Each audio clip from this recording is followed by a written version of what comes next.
Entonces, sin más, vamos a empezar el primer tema, que es la física del ultrasonido. Somos completamente convencidos que para lograr avanzar y tener el mejor provecho de las herramientas que nos ofrece el ultrasonido de la cabecera de la cama del paciente, es necesario pues, conocer la física. Y que empezar obviamente con qué es el sonido. El sonido resulta que son ondas mecánicas que tienen la capacidad de moverse en el espacio. Entonces, al ser ondas mecánicas, pues básicamente lo que ellas tienen la capacidad de hacer es contraerse y expandirse, y a través de esta contracción y expansión cíclica, pues tienen la capacidad de desplazarse en la distancia.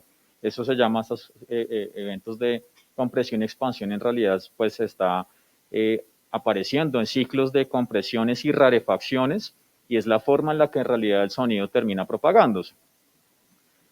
Entonces tenemos unas variables acústicas que hay que conocer. Básicamente, si estamos hablando que esa rarefacción y compresión, estamos hablando que la concentración por unidad de área va a equivaler a una fuerza, es decir, es presión, tiene la capacidad de concentrarse en el volumen, entonces podríamos hablar de densidad, y pues lógicamente va a terminar recorriendo distancias. Entonces, si tiene una oscilación rítmica y cumple estos tres parámetros, es una onda de sonido.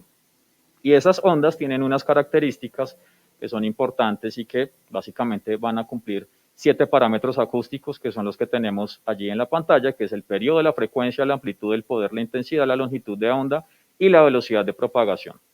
Entonces hablemos un poquito de pues, cuáles son estas características de las ondas de sonido.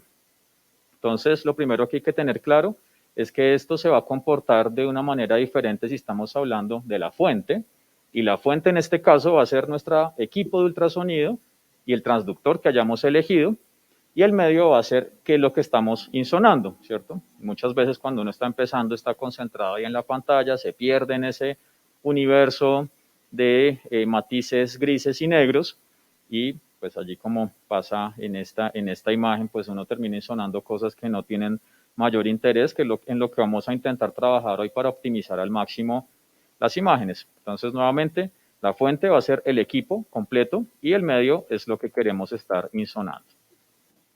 La primera característica de esas ondas de sonido es el periodo.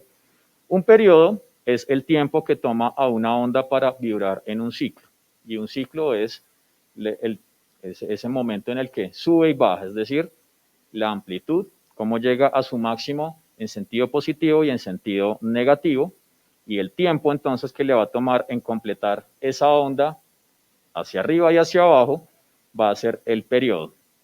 La frecuencia, por otro lado, es el número de eventos que van a ocurrir en ese tiempo, ¿sí?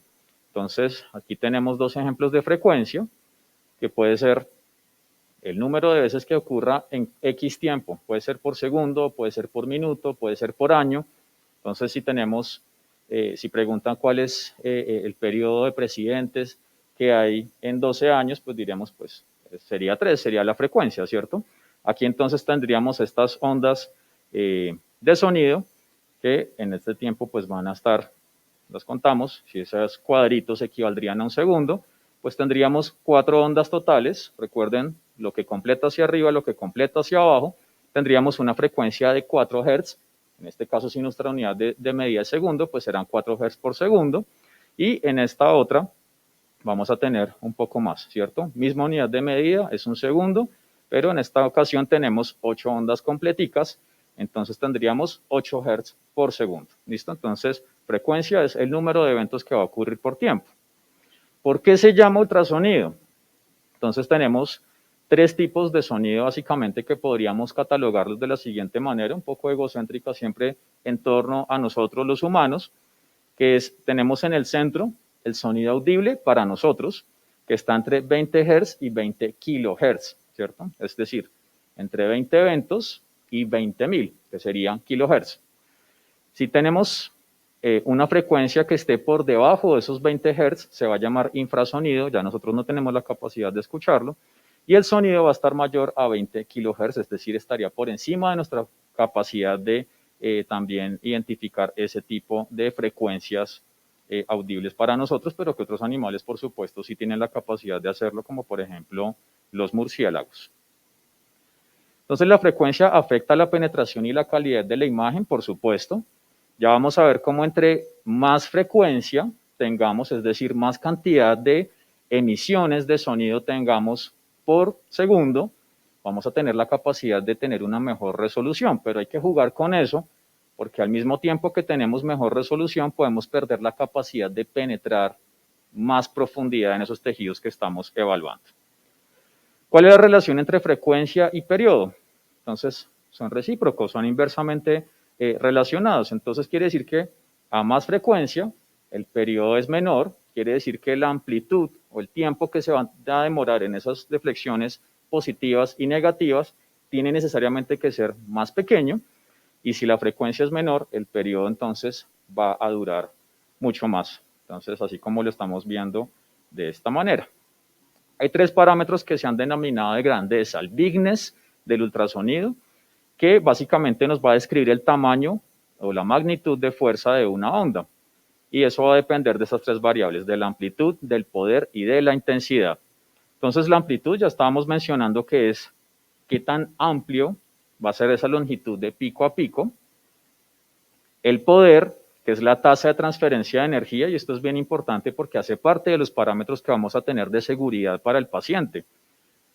Hay estructuras que van a ser mucho más sensibles. Por ejemplo, si vamos a estar haciendo un ultrasonido ocular y estamos intentando evaluar el diámetro de la vaina del nervio óptico, pues esa retina es mucho más sensible a estos cambios de poder y toca ajustarlo y disminuirlo para tener menos efectos directos sobre esta estructura. Aquí ustedes van a ver que muchos de estos equipos ya traen presets específicos que, dentro de otras cosas, además de permitirnos evaluar mucho mejor las estructuras, también van a tener estos parámetros de seguridad muy claros. Y si tenemos, por ejemplo, el preset de un ultrasonido ocular o para la vaina del nervio óptico, inmediatamente él disminuye el poder para que sea mucho más seguro para el paciente. ¿Bien? Esto cumple los principios ALARA. ALARA es as low as reasonable achievable, es decir, tan bajo y tan corto como sea apenas necesario para lograr la imagen, y eso va a aplicar para absolutamente todas las insonaciones que vamos a realizar. Entonces, literalmente, así como el Capitán América está allí haciendo esa patada, está haciendo una transferencia de poder, ¿sí? Y eso es lo que buscamos que no ocurra en los tejidos.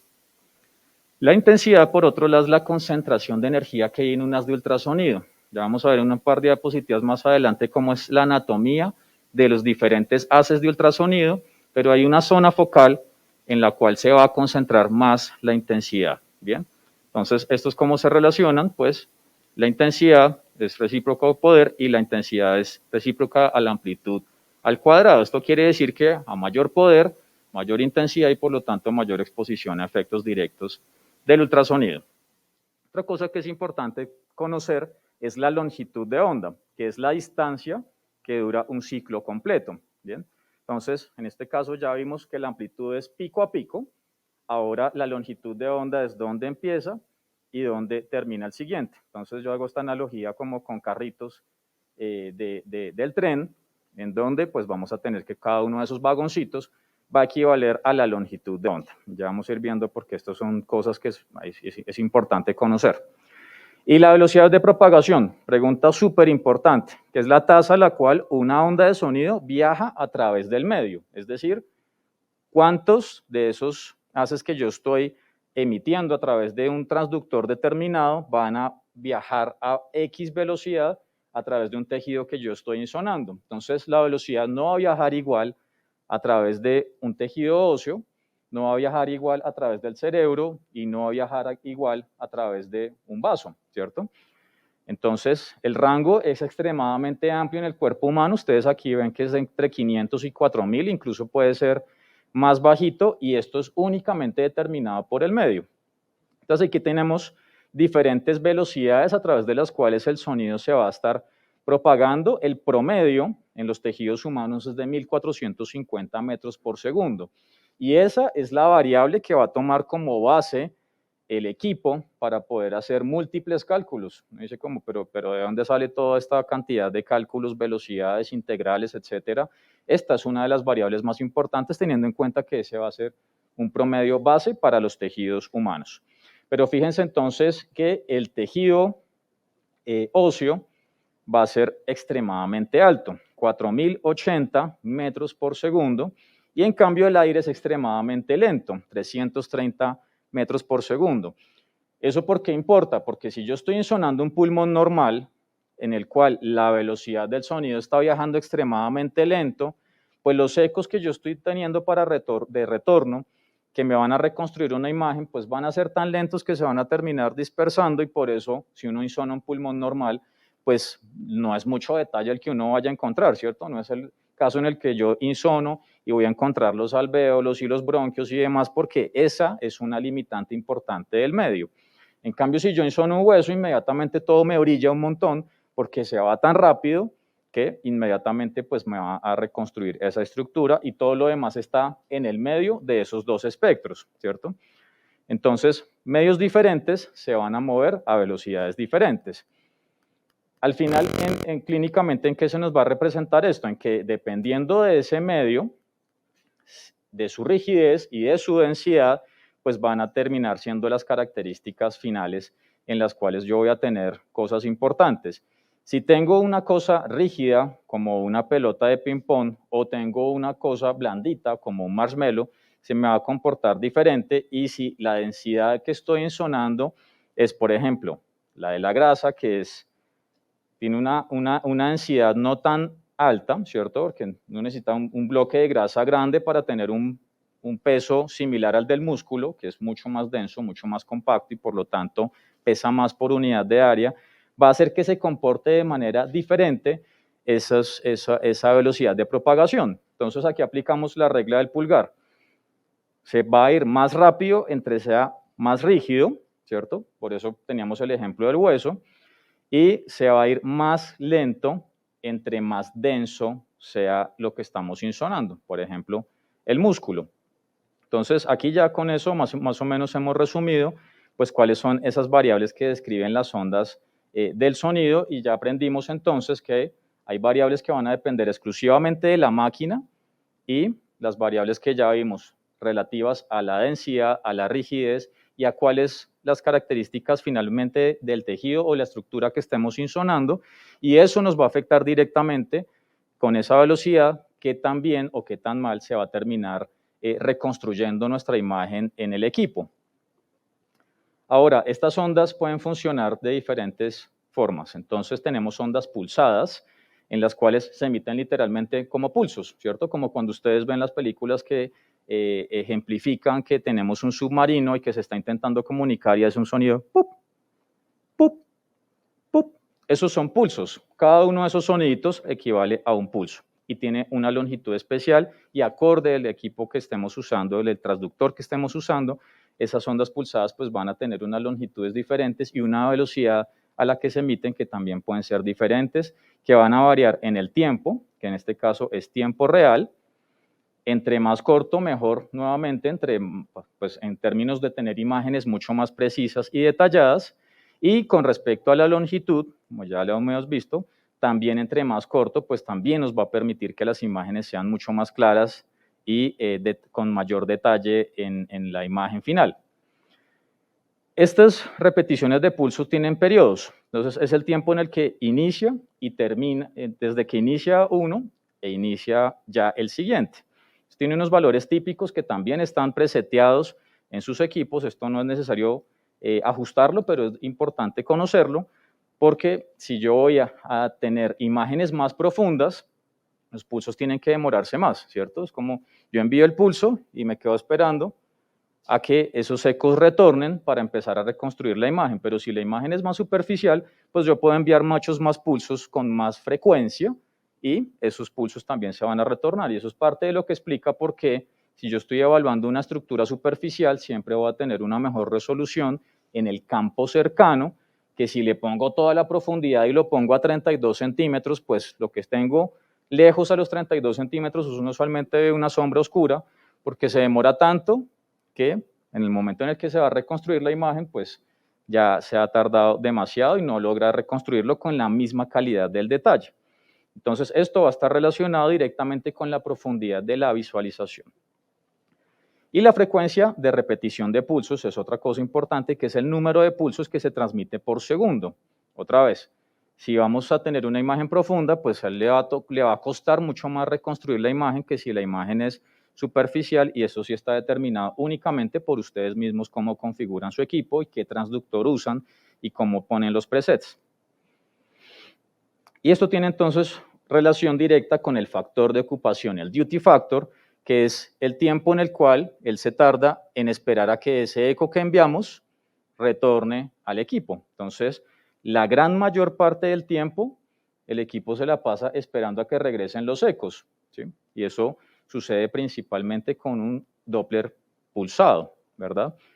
Y está también relacionado, como ya vimos, profundidad de la insonación. Entonces, conclusión de todo este segmento, entre más profunda sea la insonación, más lejos van a estar las emisiones de los diferentes pulsos que estamos emitiendo y por lo tanto se nos demora más en retornar y podríamos tener una imagen de menor calidad que si estamos superficial, envía más pulsos, duran más poquito, se envían más veces y por lo tanto estamos recibiendo también muchos más ecos de retorno y eso nos va a permitir reconstruir la imagen pulsada de una mejor manera. Ahora sí, ¿cómo es la interacción entonces entre el sonido y el medio? Recordemos que el medio, pues en este caso va a ser nuestro paciente, pero esto no está obviamente inventado para el paciente únicamente. Esto es física aplicada al ultrasonido y básicamente esto lo estamos viendo en el universo todo el tiempo. Entonces, esas interacciones básicamente aquí la tenemos resumida en cómo los rayos de sol están ingresando a nuestra atmósfera y tienen diferentes tipos de interacción según con la estructura con la que se termine topando ese rayo de sol que logra atravesar la atmósfera terrestre y se termina encontrando con X estructura.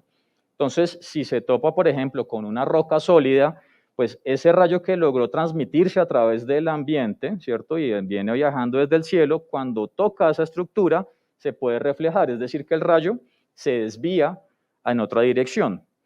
Pero si incide en el mar, ustedes cuando han estado nadando en una piscina o en el mar y se acuestan, intentan mirar hacia arriba, ven que alcanza a uno a ver como unas imágenes del sol o de la fuente de luz que se están moviendo, o si van más profundo alcanzan a ver que hay unas zonas donde están pasando los rayos de luz.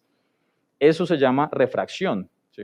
Y esa refracción pues no va en línea recta, tiende a tener una angulación y eso también es importante porque eso también nos está impactando en cómo se está reconstruyendo esa imagen del ultrasonido.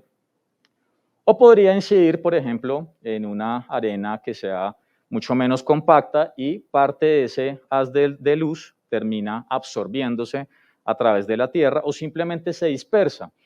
En este caso, la palabra en inglés es scattering. Entonces, se pueden dispersar y dispersar quiere decir que choca con algo que hace que todos los haces de luz se dividan. Y eso es lo que explica por qué el cielo es azul y por qué los atardeceres los vemos diferentes todos los días y según la ciudad en donde estemos, el nivel de contaminación y si estamos cerca al mar o si estamos en una montaña, pues vemos diferentes tonalidades porque simplemente se está dispersando de maneras diferentes con respecto al ambiente en donde estamos. Entonces, ahora, ¿cómo trasladamos eso al ultrasonido con aplicación clínica? Entonces, puede existir la atenuación, que es una cosa extremadamente frecuente. Ya vimos que entre más lejos se tardan más en enviar esos pulsos y se tardan más en retornar. Entonces, al final, ¿qué está sucediendo? Pues se está atenuando porque esos haces que estamos enviando se me están perdiendo. Y si se pierden, pues obviamente no regresan y no se me termina reconstruyendo la imagen que quiero. Entonces, a más lejos, pues más atenuación, lógicamente. ¿En qué contribuye esto? ¿Qué compone la atenuación? Entonces ya vimos que puede ser por reflexión, por dispersión o por absorción. Ya lo vimos con ese ejemplo de cómo entran los rayos del sol a la Tierra, pero ahora miremoslo un poquito, qué pasa en el medio del humano. Entonces, si hay reflexión, pueden existir de dos formas. Y eso va a depender completamente de la superficie de la estructura a la que yo estoy insonando. Si la superficie es completamente irregular, esos haces que se van a reflejar, ya recordamos que reflejo es que choca con algo y se devuelve, ¿cierto? Lo ideal que sería que choque con algo y se me devuelve directamente hacia el transductor porque eso me va a ayudar a reconstruir mejor la imagen, pero no va a suceder siempre así. Entonces, Si la superficie es irregular y es difusa, pues esos choques van a terminar dispersándose en diferentes direcciones y no me van a regresar todos completos al transductor. O puede ser especular, en el cual tengo el choque que va a ir en un ángulo inapropiado o desfavorable más bien de insonación y se me termina reflejando para otro lado. Por eso cuando ustedes están haciendo el intento de exploración, muchas veces tienen unos momentos en los cuales la imagen se hace más tenue, se les pierde un poquito y básicamente lo que está sucediendo es esto, es una reflexión especular porque el rayo se me está dirigiendo hacia otro lado y no regresa hacia el equipo. Entonces, esta dispersión pues, nos va a provocar hoy, lógicamente, una distribución aleatoria del sonido, se va a ir para cualquier parte, y el sonido se dispersa cuando la interfase del tejido es pequeña y está directamente relacionado con la frecuencia. ¿Bien? Ya vimos el ejemplo de la dispersión en el cielo y por qué el cielo es azul. Ahora veámoslo aquí, cómo lo podemos aprovechar a nuestro favor.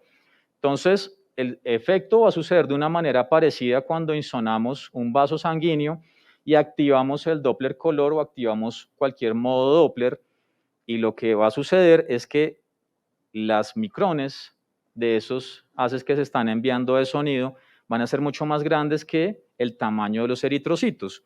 Y eso entonces nos funciona a favor porque al golpear allí y dispersarse, pues lo que está regresando nos va a reconstruir una imagen que además nos va a permitir identificar dirección y nos va a permitir identificar velocidad. Y este es el principio físico que nos permite realizar todo eso. La absorción, entonces, básicamente, pues va a depender del medio en el que nos estemos moviendo. Hay medios que van a absorber mucho más fácil esas ondas de sonido y ya vemos que si la absorbe, pues no regresa y hace que la imagen sea un poco más difusa. Para mejorar esto, entonces, ¿qué hacemos? Aplicar gel, ¿cierto? Y vamos siempre a aplicar gel. Ustedes intentan colocar el equipo sin gel y no van a ver casi nada, así como la imagen que está en la parte superior, y si le aplican el gel inmediatamente vamos a optimizar esa visualización. Entonces, la función conductora del gel básicamente es disminuir esa absorción para poder tener mejor resolución de la imagen a la final. La refracción es otro evento físico que está sucediendo y además se puede correlacionar, con algunos artefactos que pueden suceder acorde a las interfaces diferentes entre un medio y otro, principalmente medios entre gas líquido o tejido blando líquido. ¿Por qué sucede esto? Porque acorde al ángulo en el cual uno está incidiendo, y ya vimos que las ondas no siempre se van a retornar en la misma dirección, sino que se pueden ver reflejadas hacia otro lado, y esto nos puede dar la imagen, así como igualito cuando uno pone un pitillo dentro de un vaso con agua a medio llenar, parece que el pitillo estuviese partido. Lo que estamos viendo básicamente es la misma refracción, porque la impedancia en la que se están moviendo los dos medios son completamente diferentes. Y ya vimos que la velocidad a la que se mueve el sonido en el aire es lenta y apenas entra en el agua va a ser mucho más rápida. Entonces, esa diferencia entre impedancias es lo que va a hacer que la imagen parezca ser diferente sin que lo sea, y eso es importante tenerlo en cuenta. El equipo, ¿cómo intenta resolverlo? A través de la ley de Snell. Entonces, nuevamente, como esto depende de los ángulos en los que estamos insonando, pues va a estar directamente relacionado con el seno del ángulo de transmisión y de manera inversamente proporcional al ángulo en el que estamos incidiendo. Y también va a depender, lógicamente, de las velocidades del medio, ¿sí? Por eso el ejemplo creo que es claro. Si en el aire vamos lento y en el agua vamos más rápido, pues tenemos diferentes velocidades a diferentes ángulos. Básicamente es eso. Ahora, la reflexión, entonces tenemos algunas ondas que sí logran atravesar y otras que se van a devolver. Entonces también va a depender de diferentes impedancias. Y siempre que hablemos de diferentes impedancias, quiere decir que la composición de los tejidos es distinta. Sigue aplicando el ejemplo si tenemos aire versus agua o si tenemos un tejido blando versus un tejido líquido. Ahora sí vamos a la anatomía de un haz de ultrasonido. Es importante conocerlo porque uno a veces piensa que uno coloca el haz de ultrasonido y inmediatamente se está abriendo el camino incluso hasta el futuro, y pues no es así. Estamos viendo unos puntos específicos y que en realidad son bastante pequeños. Entonces, está dividido entre la zona cercana, la zona lejana, y en la mitad de esos dos está la zona focal. Y eso es súper importante conocerlo. Ustedes siempre van a ver algún indicador cuando están en la escala es la parte que usualmente está a la derecha, donde les está indicando cuántos centímetros de profundidad están viendo en ese cuadro que se está reconstruyendo, y tienen algún indicador, una flechita, un puntico, alguna cosa, que les está indicando la zona focal. Entonces, fíjense que si el haz viene amplio, se estrecha y nuevamente se amplía. Eso quiere decir que esa zona focal es donde yo voy a tener la mayor cantidad de detalle. Entonces, si yo estoy buscando una estructura que está, por ejemplo, a 5 centímetros, pues esa zona focal debería estar literalmente a los 5 centímetros para poder tener la mayor cantidad de detalle. ¿Por qué más detalle? Porque es el punto donde voy a tener mayor capacidad favorable para tener más resolución espacial. ¿Qué quiere decir la resolución espacial? Es la capacidad de discernir dos objetos que están muy pegados, están muy cercanos, para identificarlos como dos objetos y no como uno, ¿sí? Entonces, hay una resolución axial y hay una resolución lateral. La resolución axial, entonces, entre más frecuencia yo tenga, voy a tener la capacidad de identificar dos objetos que están uno detrás del otro de manera separada y no como estoy mostrando en el ejemplo inicial, en donde aparece como si fuera un solo objeto y en realidad eran dos. ¿Por qué es importante esto? Y ustedes lo van a ver en el taller de ultrasonido vascular. Si tengo la arteria y la vena y están una detrás de la otra y yo pienso que es la misma estructura, pues atravieso las dos estructuras y al final, pues me quedó el catéter central metido perfectísimamente en la aorta, ¿cierto? Eso puede pasar. Y la resolución lateral es la capacidad de diferenciar dos objetos que están uno al lado del otro. ¿Listos? Entonces, básicamente, ¿de qué va a depender? De que estemos enfocados en la zona focal y a mayor frecuencia, pues vamos a tener lógicamente más resolución. ¿Cuáles son nuestros instrumentos? Pues antiquísimamente era un tubito, seguimos utilizando tubitos, pero pues ahora son más bonitos, ¿cierto? Entonces, depende cuál sea el objetivo de lo que queremos insonar, si es penetración, si es resolución, pues yo voy a elegir equipos que tengan más cantidad de frecuencia o menos cantidad de frecuencia. Entonces, estos básicamente van a ser los tres transductores fundamentales que vamos a usar a la cabecera del paciente. Hay más y cada vez se describen más usos, pero con que uno tenga estos tres, pues se defiende más que sobrado.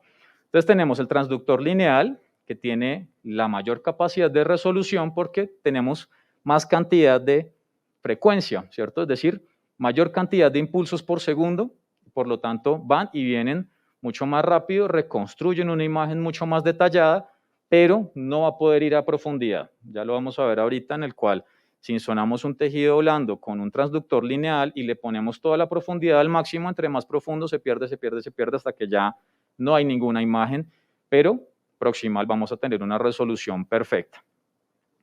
En la mitad tenemos los transductores convexos. Esos son los que usamos principalmente en abdomen, los que hacen FAST, los que hacen evaluación del riñón, los que hacen evaluación hepática, y están en la mitad. Entonces, le doy una resolución buena, lo dejo penetrar más, pero pues hay cosas en las que podríamos tener igual algo de fallas. Y tenemos el sectorial, que tiene la menor cantidad de megahertz. Eso quiere decir que nos va a dar una resolución más regular que los demás, es decir, menos resolución, pero nos va a permitir ir más allá. Entonces lo vamos a usar en corazón porque hay que atravesar tejidos blandos, hay que atravesar el esternón, hay que llegar al corazón, puede que tenga un derrame pericárdico, etcétera, y también nos sirve para transcraneal. Entonces hay que atravesar, además de todo, la bóveda ósea. Entonces necesitamos algo que sea súper potente para penetrar, pero no nos va a dar tanta resolución. Y el haz de ultrasonido va a ser diferente en cada uno de esos transductores. Entonces, si tenemos el lineal, entonces el haz de ultrasonido también va a ser lineal.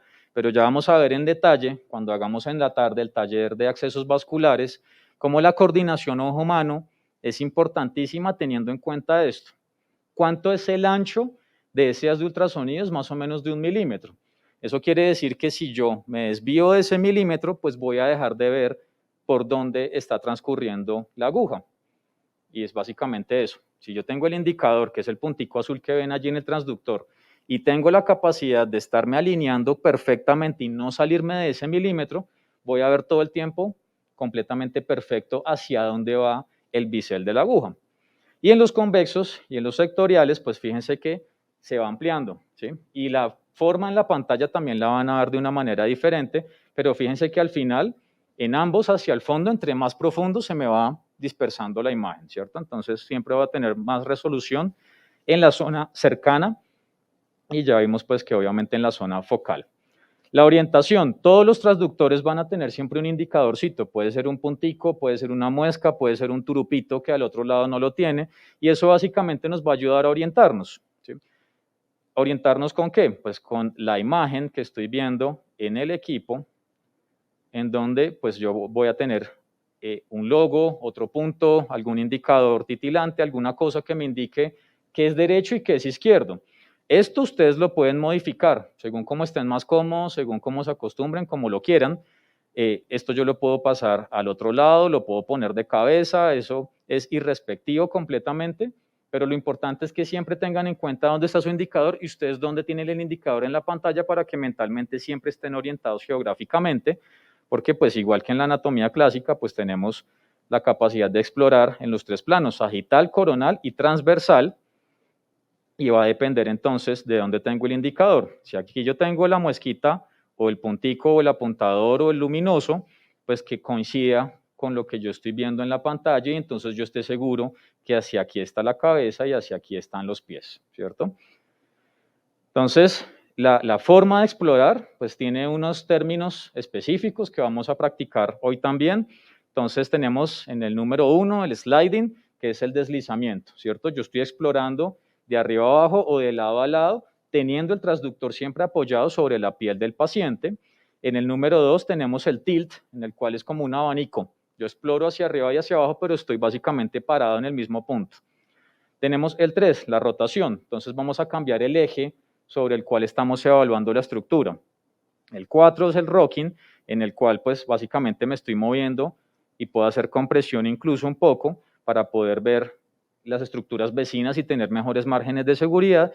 Y la compresión, básicamente, si estoy evaluando si una estructura vascular principalmente es compresible o no es compresible. ¿Cuáles son los modos que vamos a ver? Este ya no se usa casi, es el modo A, es con el que se inició. Esto lo usaban mucho los oftalmólogos y básicamente era una curva sencilla de interpretar como lo estamos viendo allí. Y pues esto ya evolucionó. En algunos equipos todavía lo vemos, que vendría a verse como esta cosita que está abajo ahí, como unas cantidad de frecuencias, y esas frecuencias básicamente indicaban pues si el sonido estaba chocando con estructuras más rígidas o no. El modo B, con el que empezamos siempre, modo B viene de brillo, la palabra brillo, brightness. Entonces, básicamente esto nos va a reconstruir una imagen en una escala de grises, que es lo que finalmente vamos a estar viendo como si fuera una imagen casi en tiempo real. El modo M significa M de movimiento, entonces vamos a atravesar todas las estructuras y vamos a tener la capacidad de ver si algo se está moviendo o no en ese modo. Y el modo E, entonces es el que vamos a arrancar siempre para poder encontrar las estructuras de interés y se reconstruye casi en tiempo real. Esto es casi como igual que el televisor. Entonces, en la medida en que los ecos regresan, el equipo lo traduce y punto a punto él empieza a reconstruirlo. Por eso si yo voy súper loco y entonces empiezo a explorar súper rápidamente, pues las estructuras no van a alcanzar a reconstruirse y uno piensa, es que el equipo es regular. Pues no, es que necesita usted ser más gentil y explorarlo con más detenimiento para poder encontrar las estructuras más adecuadamente, ¿sí? Entonces, eso no se puede pues, acelerar de otra manera. Y el efecto Doppler, ustedes ya saben, entonces, pues es todo el cambio en la percepción de sonido en una cosa que se está moviendo. Y eso nos va a ayudar a calcular, lógicamente, velocidades, si yo estoy viendo que una cosa viene más rápido o viene más lento, y si se está acercando o si se está alejando.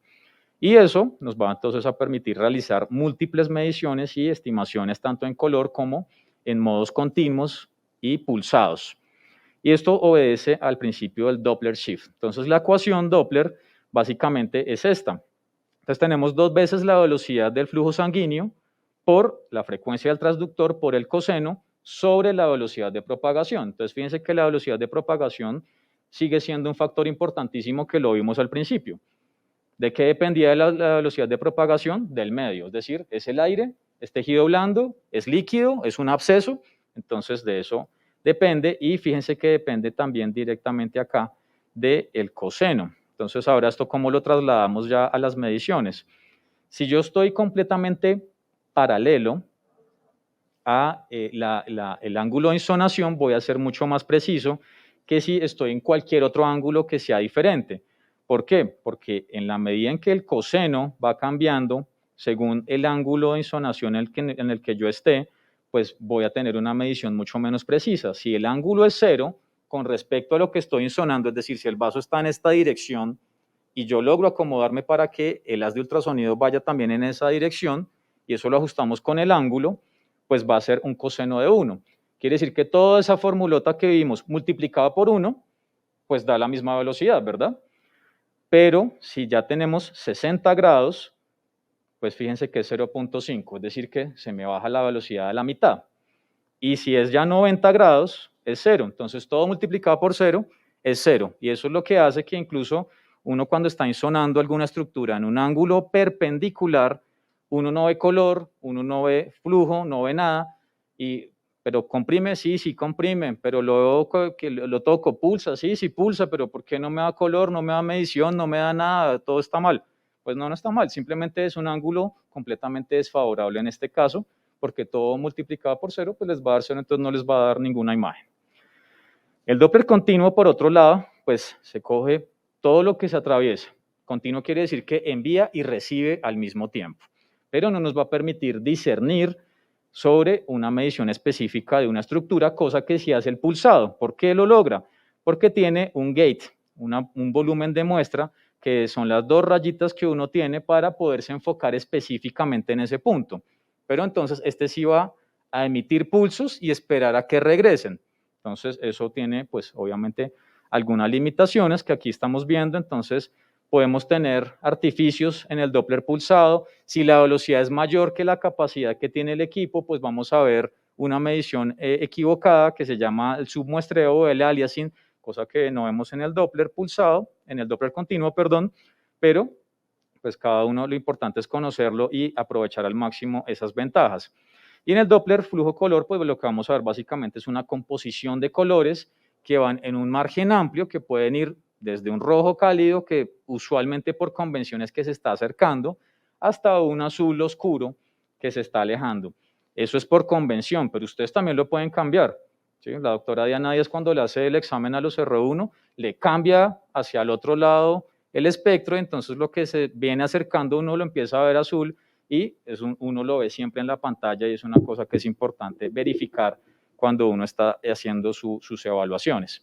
Y tenemos el Doppler poder. En principio tiene más capacidad de identificar qué se está moviendo, pero la diferencia con el color es que en este caso es una sola gama de colores cálidos en los cuales no vamos a tener la capacidad de identificar la dirección del movimiento, solo me ayuda a identificar dónde hay flujo, si hay o no hay, pero no me indica movimiento. Y con eso ya se han vuelto entonces unos tigres para pasar a los equipos y empezar a practicar. ¿Listos?